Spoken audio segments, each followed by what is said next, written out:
Hello, everyone, and welcome to this week's episode of the 107 podcast with myself and my co-host Ash. We will be essentially covering as I've dubbed it, the Siesta Grand Prix. That obviously being the Spanish Grand Prix, where I literally could have taken a siesta because it was that bloody boring. I did take a siesta. Honest, I don't blame you, senor. It was Spain without the S. It was Spain with lots of Zs that I was snoring away. Honestly, it was not a particularly fun race, was it? No, it wasn't, but this is Formula One and these races happen. But I guess a thing that's kind of popped up recently, because a lot of people are like, how did we live through the Lewis Hamilton dominance, right? Yeah. But if you think about it, forget 2015, 2014, 2016, Nico was fighting him. You had Seb fighting him from like 2017. Yeah. And then obviously you had Max in 2020 a little. Actually, no, he dominated 2020. Yeah, I think, 2020, and he started pushing at the end of 19. Yeah. And so if Max wants to dominate and the Red Bull wants to dominate, that's fine. But it would be nice if Sergio put up a fight. Yeah, it would be good if we Because, okay, if Red Bull want to dominate, that's fine. But let it be like Nico and Lewis. I mean, yeah. Red Bull are happy with what's happening. They probably want Sergio in the points and one team more often if they're happy for them. Yeah, but I as think a spectacle, we want them to be fighting each other. So long as they have constructors wrapped up easily and they're not being pushed by anyone, I don't think they'll particularly care that much if, Sergio does drop a couple of clanger performances, essentially. Which is, to be fair, he did get P4. That's not terrible. I'll be honest. No, considering from where he came pretty much from the back of the grid. Yeah, that's my thing. It's just like he did reasonably well, but we've seen before, the problem is that if it's Max, he would have been first by 15 laps. Do you think the Red Bull is hiding its true pace, similar to Mercedes in the early hybrid area, where they're like, if we show our true pace and people know how far ahead we are and how much they have to catch up, whereas if we keep some pace in hand, if people catch up next season, we've got the extra pace to still be ahead. Yeah, I think potentially. I don't think it's nailed on 100%, but I reckon that they're keeping some stuff up their sleeves because obviously they've had the penalties and stuff like that come last season for breaking the budget cap. Yeah, I think that they've got some stuff up their sleeves for sure. It just depends on, how much they've got up their sleeves, to be completely honest. So maybe a race that wasn't painful was for the Mercedes team. Yeah, I mean, should we do everything properly? I don't know, because there's not that much to do properly. Honestly, the only ones we could talk about are Red Bull, Mercedes, Aston were a bit behind. I need a dedicated 5 minutes to cry at one point. Because Lando's opening lap. Exactly. Don't remind me. I'm starting to tear up already. Well, you know what? Do you know what? We need to very quickly cover qualifying, because qualifying was the more interesting bit. Max got pole. Whoop-de-doo. That happens every week. There's nothing particularly exciting about that. Unless you're a Max Verstappen fan, which I kind of am. So, yeah. But essentially, the qualifying was quite jumbled up. You had Lando in the boat of a McLaren up in P3 somehow. Stop calling it a boat. It's not a boat. Sorry, tractor. That car's got pace. I guess, should we start from the bottom? Because a lot of cars went out in Q1. Yeah, especially Charles with was a big one. This is all over the place. Yeah, Charles. Because we're trying to make this interesting. We are clutching at straws, trying to make anything even remotely interesting out of this Grand Prix. Let's go structured. Right, we'll start with Q1. Charles dropped out. He seemed to be having issues with the car. Considering Carlos got P2, it'd have been interesting to see where Charles would have played. Yeah, Carlos did pretty well. I'm not going to lie. He banged it. Can't complain. Nick De Vries out-qualified Yuki. He did. Congrats, Nick. I think it was on a track where I believe Nick has a bit more experience. So that could have played into it. I'm not taking anything away from Nick. I'm just saying that could have played into it. But yeah, fair play. And then the big two out in Q2 were George Russell and Sergio Perez. Yes. Perez, I think he was just unlucky, wasn't he, pretty much?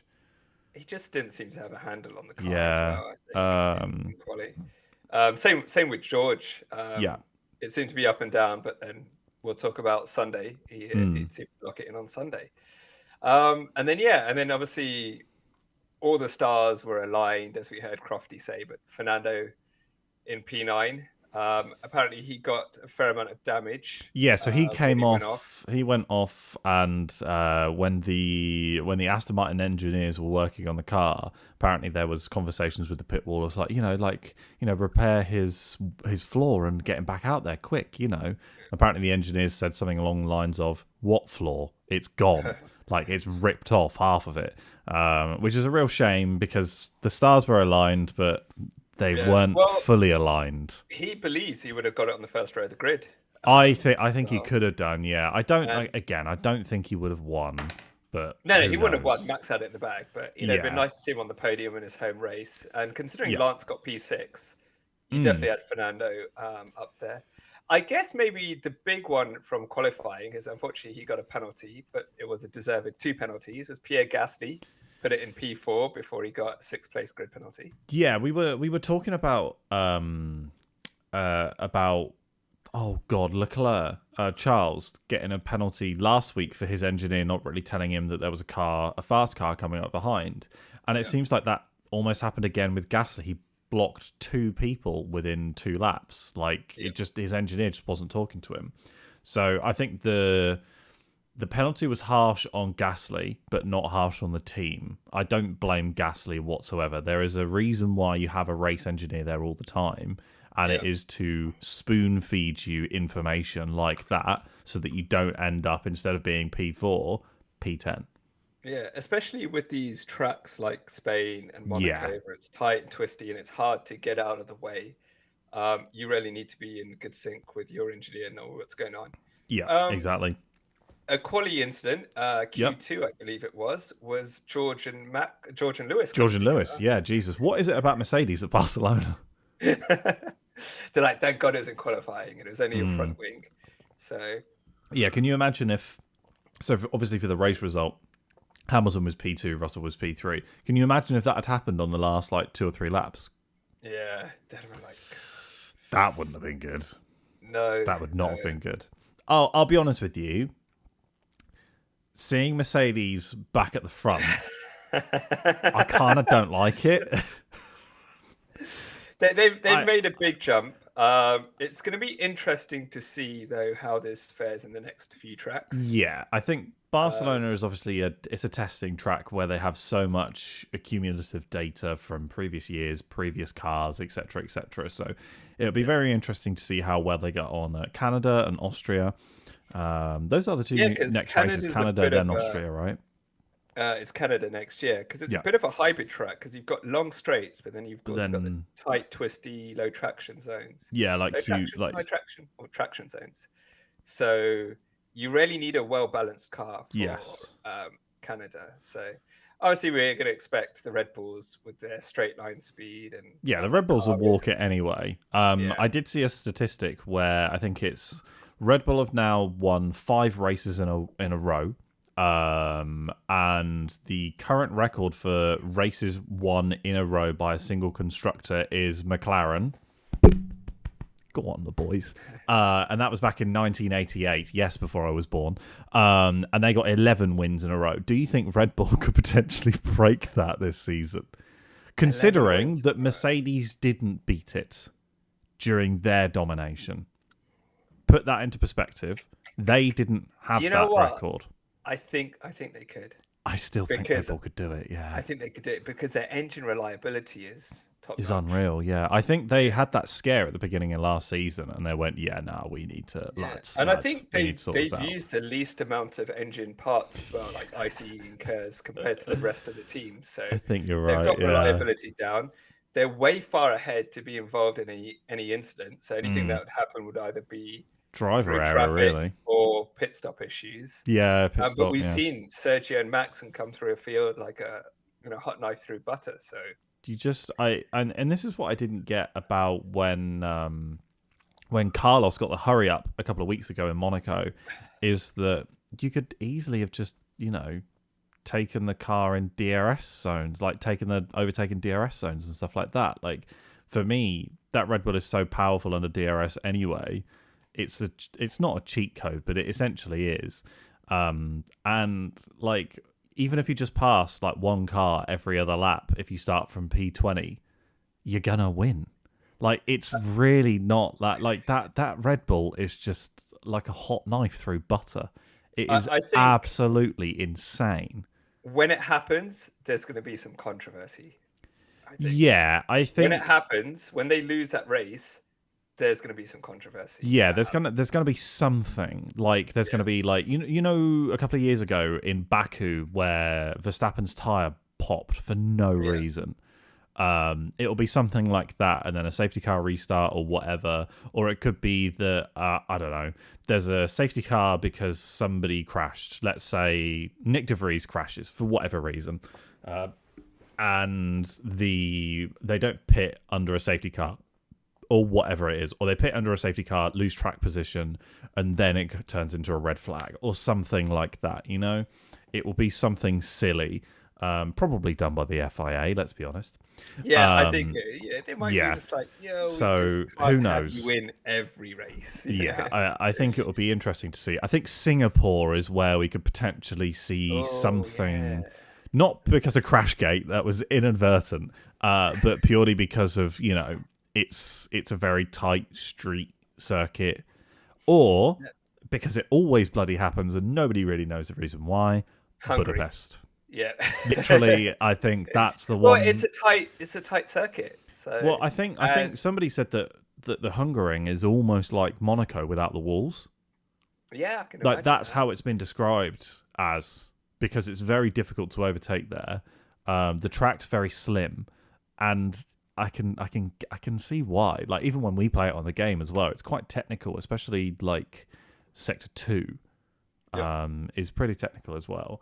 But yeah, I mean, going back slightly, do you remember what happened last year though, when Max spun and still went on to oh god, yeah, and it's like he literally shit, I fucked my own race, better sort this out then. Oh no, destroyed the whole thing. It's people, honestly, just give him side quests during the race, like overtake someone going backwards or something. Like there has to be some sort of like stupid quests that Red Bull can give him, because he must be bored at points. Like, you just I don't get it. The man is a machine. It's absolutely insane how good this bloke is and how good that car is.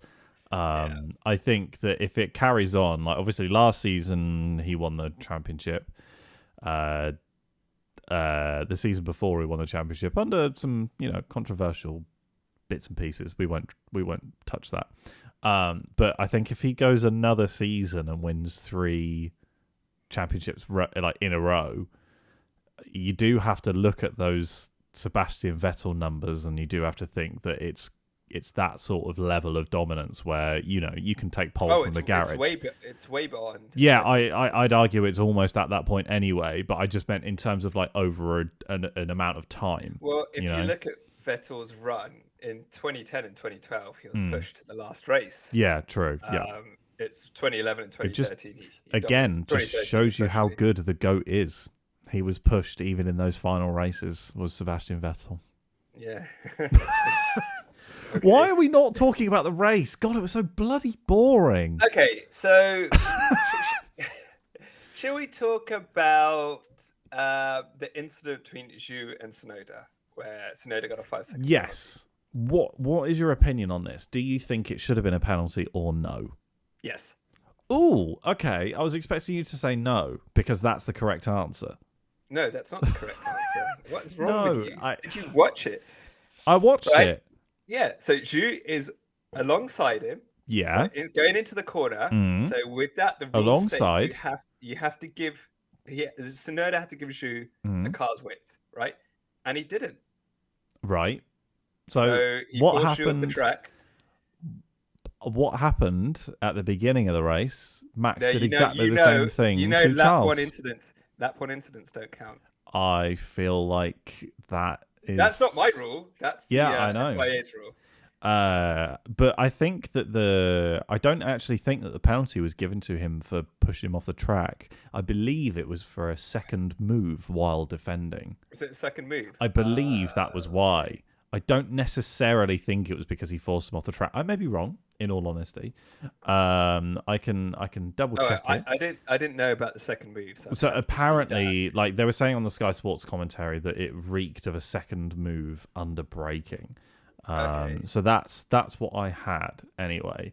But I honestly I don't know. Let me see if I can find it, because usually they put the penalties up, don't they, in their little document. Yeah, I like I said, I'm looking for it now. I'm looking for it now on the website. Oh my god. How is it on Formula1.com? They've managed to literally come up with a 40-word document for the most boring race ever. Like, I don't... Zoo Force Wide led to a steward's investigation resulted in Tsunoda being dropped from his P9 finish to P12. But it doesn't say why. But I thought it was because of the if it second says move. forced wide, yeah, then it will be the forced wide. But I could have sworn it was for the it was like moving under braking type thing, or moving in the braking zone as well. So, but for me, and this is why I agree with David Coulthard, and what he said is that the stewards should have racing experience to a certain level in order to be stewards at this level, is my opinion. And I absolutely agree with DC. It's something that, for me, you have to take into account that they are kind of penalising harsh racing, which is what fans kind of want to see, in all honesty. I'm all for fair racing, etc., etc. However, he just got his elbows out. I don't think there was anything that bad in it, to be completely honest. So I'm going to play devil's advocate. Sure, here. Please do. I'm fully like happy for somebody to say that I'm completely wrong, but for me, I'm not going to say you're completely wrong. And that's find good. The rules frustrating. I think what you have to decide is you have to come to, I don't know if it's an agreement with the drivers or whatever. You have to define fair and unfair. True. Right. So if fair is, okay, if you're side by side going into the corner, you have to give a car's width. That is fair. Everyone understands that. Yeah. Right. If you say, oh, it's just fair racing, right, then that can be open to interpretation. It's like, he wasn't completely side by side. He was 3/4 back, or he's half back. So it's okay. It's not okay. And then you get these confusing penalties. So, for example, like Brazil last year, Brazil 2021. Yeah. Where Max and pushed Lewis off the road. It's like, that was a clear penalty. For me, that was a penalty as well. That is not, elbows out, hard racing. We all want to see that. That's what makes the sport great.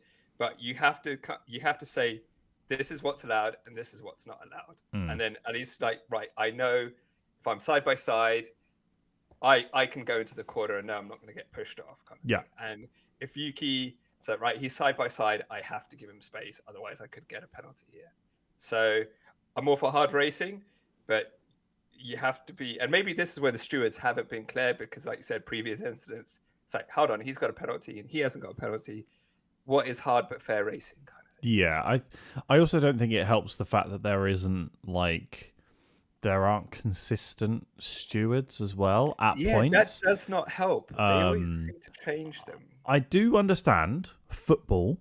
The likelihood of you getting the same referee all the time is minimal for a reason, because they don't want match fixing. However, this is a different sport and different situations and stuff like that. So I feel like that there should be at least one steward who has been a steward for 5 races before dropping out. So there has to be at least one steward who has been to the previous 5 races on the stewarding team. That's my only request, because then you have some level of consistency. Yeah, no, because if you have different stewards all the time, they have different interpretations. Yeah, of course. And like I said, I know that referees in football do as well, and etc. Yeah, but like I said, it's a different sport. But I think one sport you can kind of compare it to is like boxing or MMA, where they have the judges, And some of these judges, so I know we're going a little bit off tangent here, and the UFC, they've never actually done jiu-jitsu or wrestling or mixed martial arts. They're boxing judges. So they how can they judge a fight that they don't know enough about the martial arts being performed there? So it's similar to what you're saying. It's like, how can you judge a racing incident if you've never been in that position? If you've never been a racer. Yeah. So I very nearly said racist. If you've never been a racist, how would you yes. So I think that it would be good if, like I said, you had one person from the FIA who was on like a 5 race streak at any given point. I think it makes it a bit easier and a bit more transparent as well. Yeah. Because also, do you remember when Aston Martin got the penalty in Jeddah when the rear jack touched it? And then they went back and said, look at these previous incidents where the rear jack has been, or the jack's been put on. It's like, what do you count as working on the car and stuff like that? So that shows the inconsistency that happens. But I think what they should do is post every race. I know they do it in a way when they release their documents. They should have a penalty page and say, these are the drivers, these are the penalties, and this is why it was given. So then people start to understand. Because don't they do that they have referees reports for football? Yeah, but I don't think that's. I don't think they're public. But they should make it. They should make these, or they do make it public in a way. Because remember, said driver was summoned to the stewards for X reason, and after listening to this and after seeing this, stewards have decided on X or Y or Z. Yeah. Just to have more accountability, more clarity, and then people can understand, oh, that's a penalty, right? Yeah. Otherwise, we could see the Vettel Hamilton incident again. Yeah, potentially.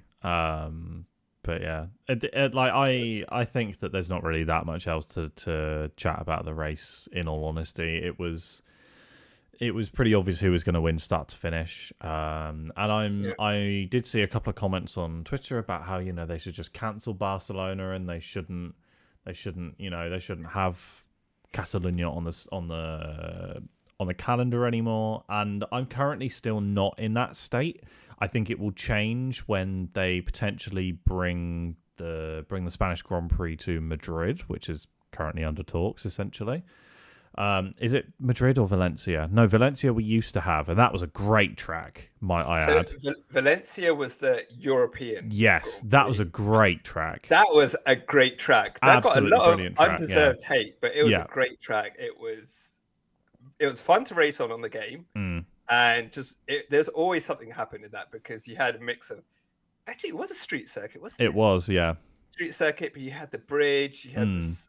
It was vibes. That's what it was. It was vibes. I also like the fact that Alonso won it and they've never gone back. Yeah, it's kind of nice. Like the last winner. Was the last winner was Alonso. Yeah. But yeah, I'm not at that point yet where I'm like, get it off the calendar. Especially because it would be replacing a traditional circuit with a street circuit, and I just feel like we have way too many street circuits at the moment. We do. Yeah. I'm kind of glad we're kind of going into the more circuits now. Yeah, we've got back to back actual proper circuits. Yeah, I think the redesign helped with overtakes.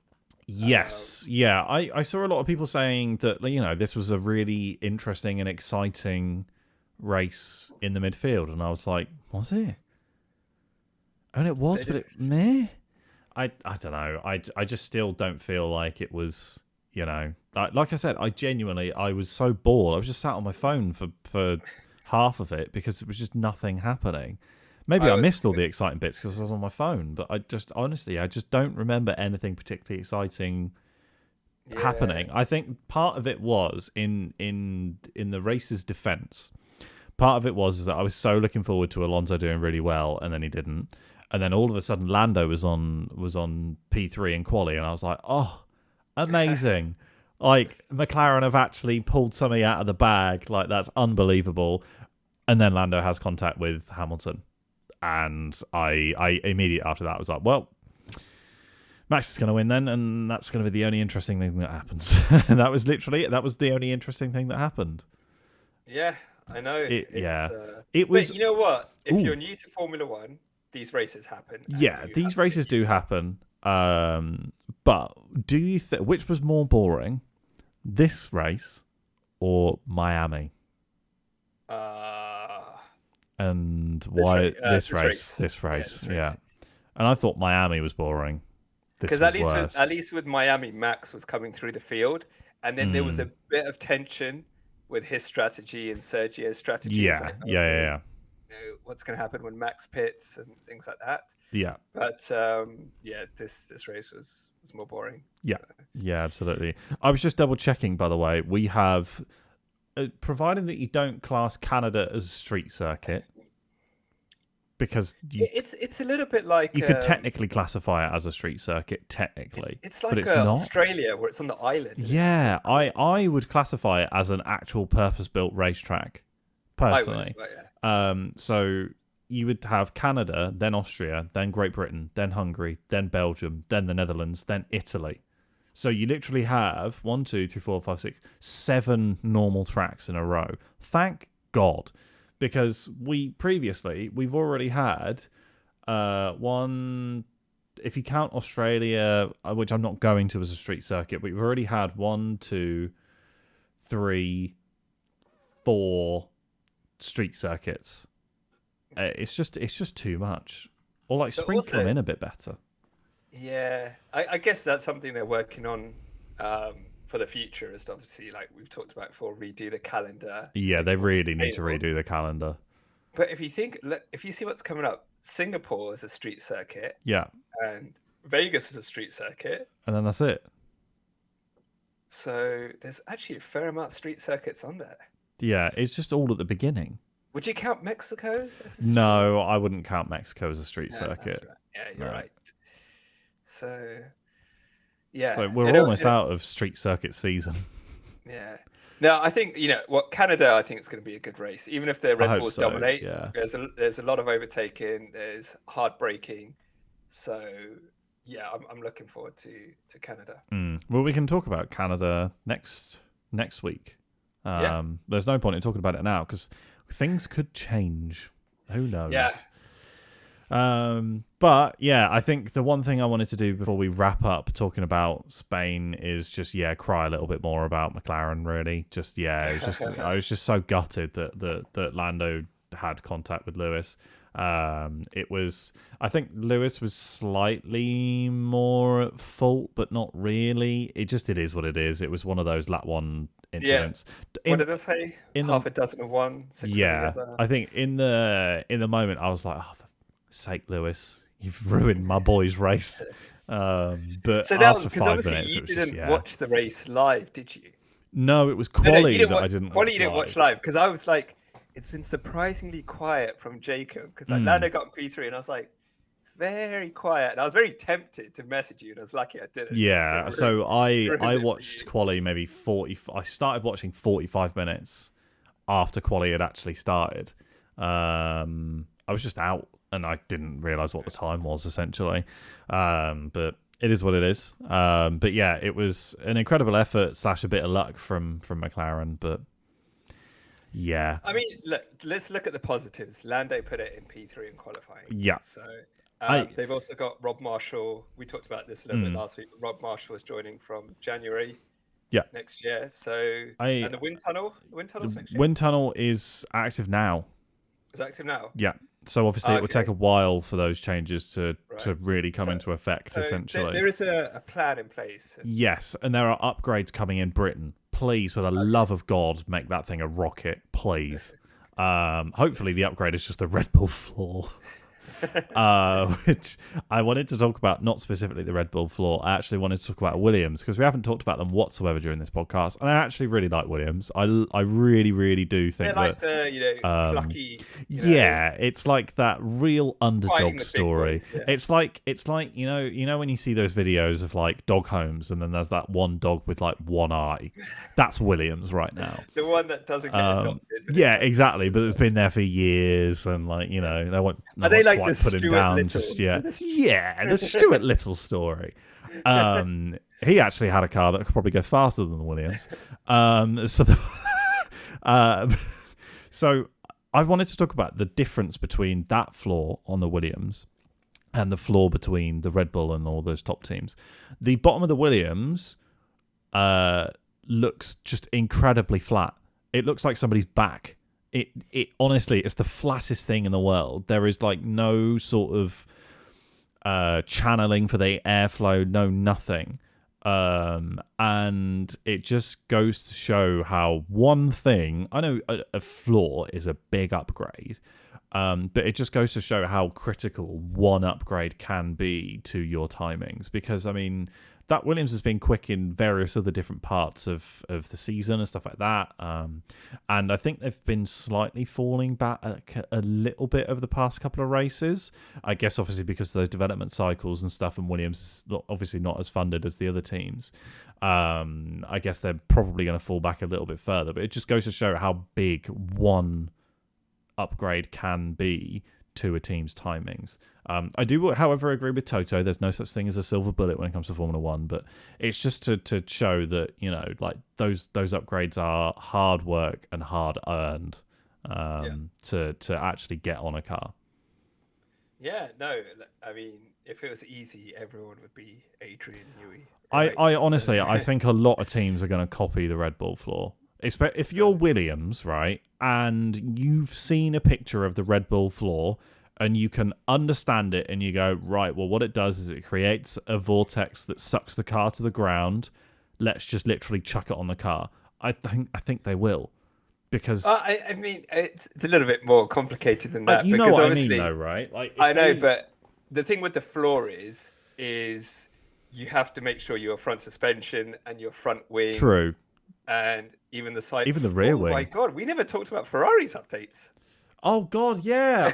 R.I.P. They had such a forgettable race. Honestly, yeah. Totally forgot to talk about R.I.P. to the bathtub. Oh, that car. I called it the thick car with really? thick with two seats. It was called thick like and the bathtub. curvy. It's called online. It looked like, thick and curvy and a bit sexy. If I'm completely honest, that Ferrari had everything going for it, and then they ruined it. Thick. I do like them thick, and that Ferrari, that Italian lass, was doing all the right things as far as I'm concerned. So I'm a little bit disappointed that they've. I know changed it was such a good-looking car, and none of the other cars looked like it, which was really odd, and I really, really liked it. Yeah, but you know, it just seems to be kind of everyone's merging towards that Red Bull style. Because it's the quickest car. Yeah. I did like Max's little joke where it's just like, oh yeah, we're actually going to change to zero side pods now. That would be hilarious. Honestly, did you see Max's double take when he saw the McLaren? He was like, well done. He said something really nice. He said, I always expect to see Lando up there. He said, I'm so surprised to see the McLaren up there. Actually, sorry, let me change that. I'm surprised to see the McLaren up there, not Lando. Lando deserves to be up there. It's essentially, I'm paraphrasing and horribly quoting him, but it just goes to show that it's not only me who thinks that Lando has what it takes. I don't think there's any doubt about his talent. Red Bull, sign him up, please. He'll actually fight Verstappen. But they don't want that though, do they? No, but sign him anyway. He won't fight him, I promise. It's a pipe dream. He won't fight him, I promise. Could you reckon you could probably get Lando in the Red Bull once Max retires in 28? I was literally about to ask you. Do you think that would be amazing? He's a Red Bull driver, right? He is. Yeah. Come on, Lando, please, for the love of God. Please, somebody give him a good car, please. Oh gosh! You're telling me that Lance Stroll is in a more competitive car than Lando Norris? Are you fucking joking? That's a crime against humanity. Anyway, back to Ferrari. This podcast is all over the place this week. This is absolutely insane. There was just no consistency in the race. There's no consistency in the race. Nothing to talk about, man. It was just so. I know we've said it before. It was just so boring. I know. I'm kind of looking forward to the fact that we don't have a race this week because I'm not going to be bored. I mean, I've got to be bored without Formula One. You're never bored at Canada. Canada never delivers. Canada always delivers some sort of juicy race in one way or another. I don't think, even last year, I think it was pretty good. Well, quali was a real mix-up last year because it was wet, wasn't it? And Alonso was P2. I remember Lewis jumped in the harbour as well. Or was that the year before? He jumped in. No, he threw Angela in the lake. I can't remember. Angela ended up in the lake last year or a year before. I can't remember. But so like there was even just like drama, not that much. And obviously, last year we had the change your fucking car. So I mean, was that at Canada? That was at Canada, yeah. Oh my god! Even Checo's been saying the car. Get my drivers in here. I have it printed. So even off the track, it provides some entertainment. So I'm really looking forward to it. I think Canada's also. I think Canada is one of those tracks that I'd really like to go to as well because it's not. I'd like to go to Canada. I think so. Yeah. We should try and get that one in because I think that would be vibes. Singapore is another one as well. I think that would be complete. A friend has done vibes. Singapore and he goes, it was amazing. It's super easy to get onto the track. Everything's well organized, and he goes, the food there was amazing. Oh yeah, it's Singapore. The food's going to be brilliant. Yeah, like it's just So he goes, absolutely worth it.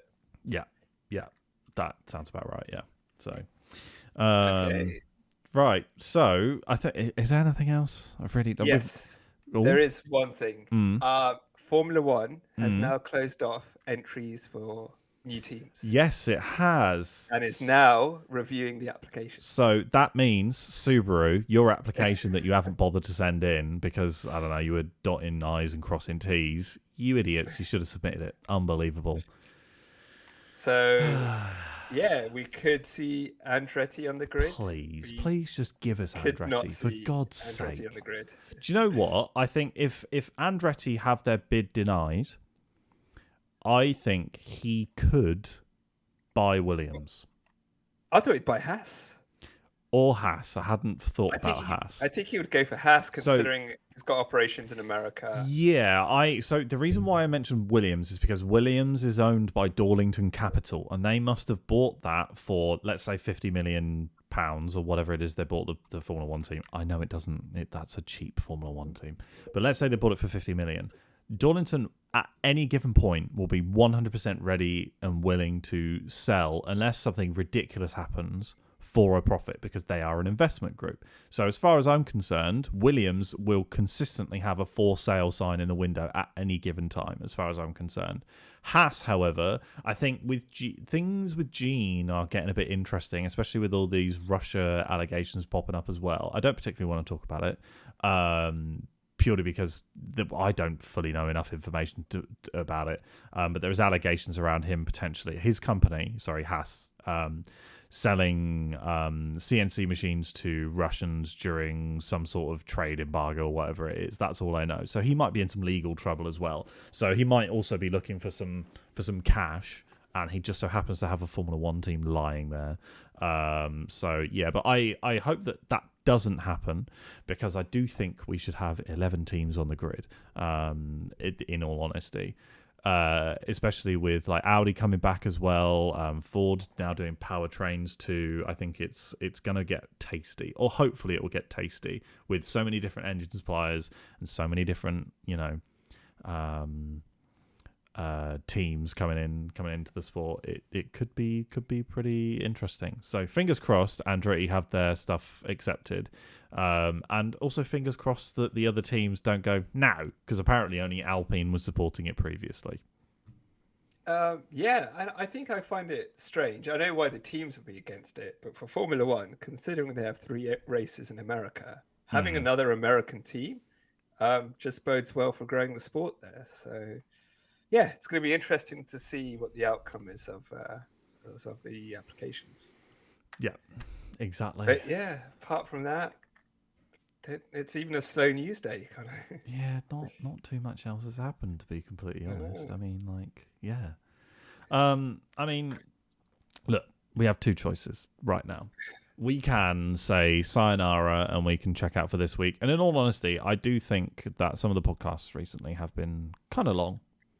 They've been over an hour. So we could not give people time back because they're already wasting their time listening to this podcast anyway. And if you've listened all this time, please be sure to leave us a rating and subscribe to the podcast on whichever channel that you're currently listening to us on.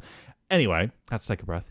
I think we could do our tracks, which we've teased a few times, or we could do it next week and push it one more week again. Let's officially do it next week. Let's because officially, it's no race. So 100%. I'll tell you what we'll do. Shake my hand. Hold out your hand. All right. Next week. Fist bump or fist bump. Yeah, that's easier. Yeah, perfect. All right. You completely disappeared. Didn't know you could do that. How about so next week, because there's no race. Yeah, there's no race. We'll cover anything that happens in the week news-wise. Yeah. We'll do the tracks. Yes. We'll preview Canada, and you know what we should do? Let's talk about the Vettel-Hamilton incident. Yeah, we should do those incidents that we were talking about. Yeah, but we'll just do the Vettel-Hamilton one because we're going to Canada. Yeah. But we could, if maybe we both bring one other incident, then we have 3 to talk about. We can do tracks, and then we can do. There was incidents. One other incident that we were going to talk about. Oh, I've forgotten about it. But anyway, we'll find something. I do remember that there was 2. That we were gonna... Oh yes. So what? Let's go. Vettel-Hamilton in Canada. Yep. We'll do Hamilton-Alonso. Hamilton-Verstappen in Silverstone. Oh yes, yeah, and definitely. Do we want to do Verstappen and Hamilton was it Qatar?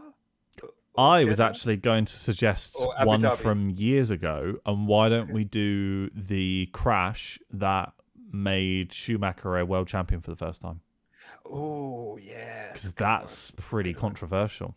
That was with Damon Hill, wasn't it? Adelaide? Was it Adelaide? I believe it was Adelaide. I don't know if it was Damon Hill off the top of my head. I think it was Damon Hill. Can I Google it? Or was it Villeneuve? I thought it was Villeneuve. First WDC crash win. I don't know. Let's see. Who did he crash into?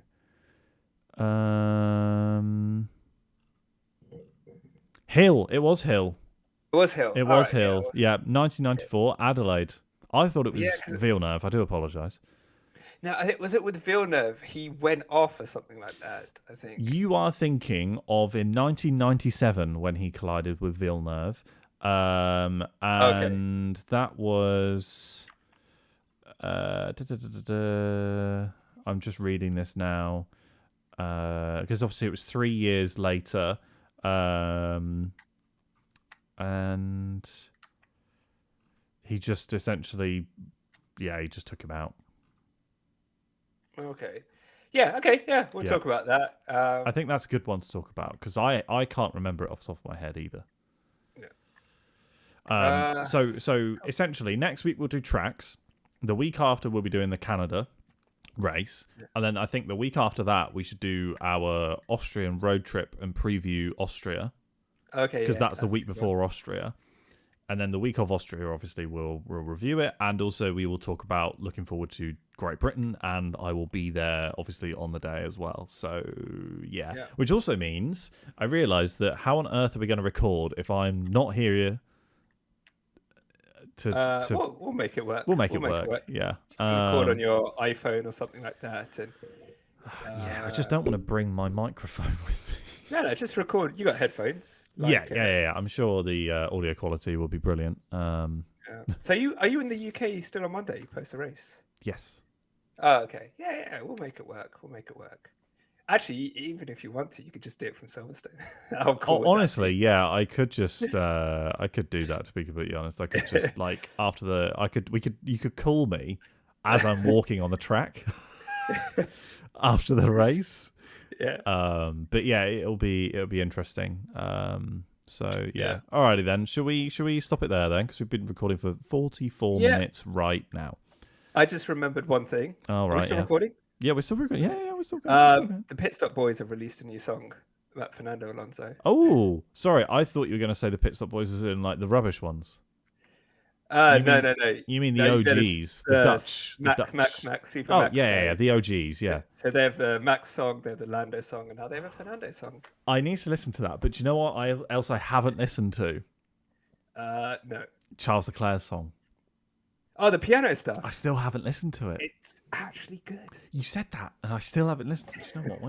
Where's my phone? Right. Just get it in on Spotify. I'm gonna play it in the background while you're doing something. You're like, I'm gonna go on Spotify. What's the artist name? It's like something 23, right?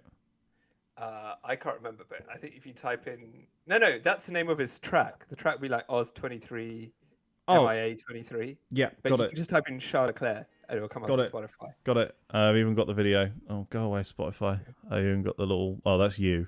You can see Charles's beautiful face and some piano. Lovely. I'll listen to that. I mean, is it like just when he said, we have an easy life compared with science? It's like it's hard. Like he's good looking. Drives a Ferrari. Oh mate, this guy can play piano, and it's is a fucking humble, decent guy. This guy, as far as I'm concerned, Charles is set for life just by existing. So long as he doesn't do anything dodgy, like tax evade, like Shakira does, or something like that. Because he genuinely is a Monaco resident. I know. Yeah, so he can't tax evade. So I couldn't, even if I tried. Even if I tried, yeah. So I think so long as he doesn't say anything ridiculous, like he's good. No, he's not. He's bloody normal, which is why people like him. We must protect Charles at all costs. So. Yeah. Do you know what? I actually we'll go a little bit deep here, right? Mm-hmm. Well, what a way to end this podcast. Wow, yeah.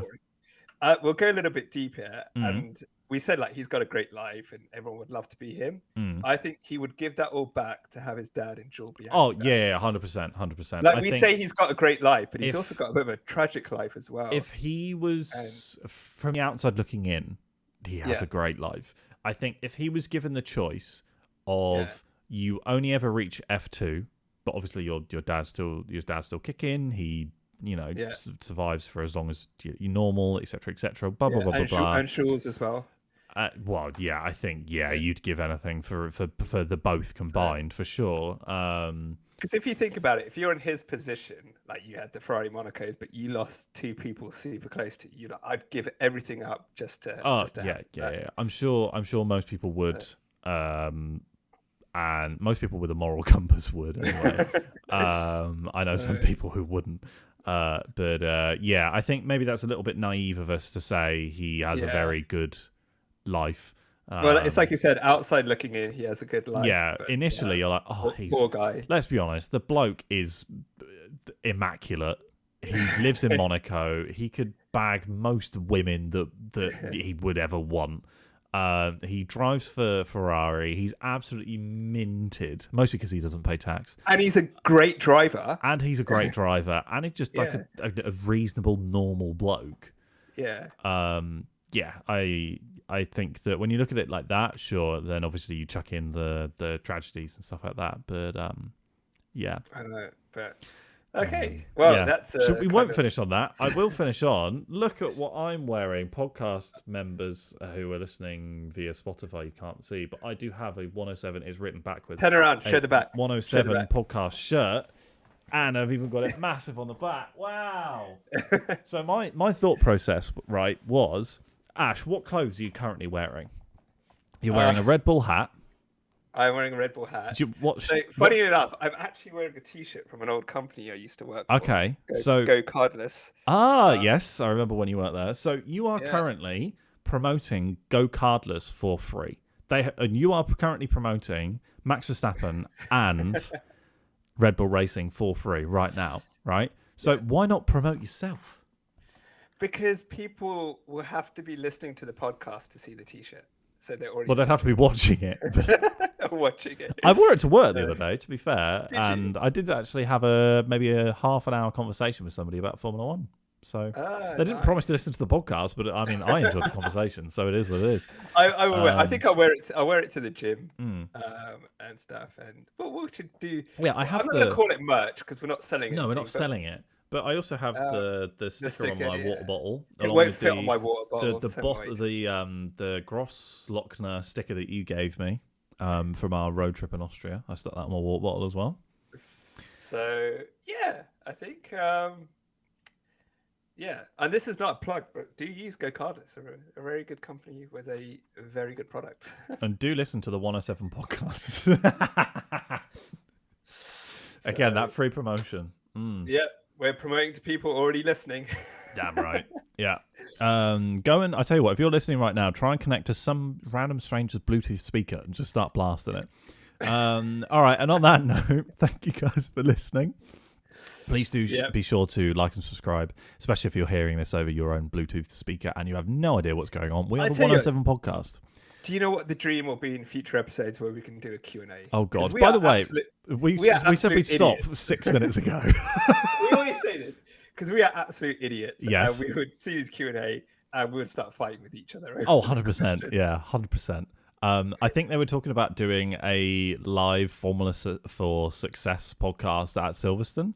And they were talking about doing a Q&A and stuff like that. And I was like, if we did that, we'd just be there for hours just arguing with fans. Like, no, the problem at Ferrari is not Charles Leclerc. Oh, man.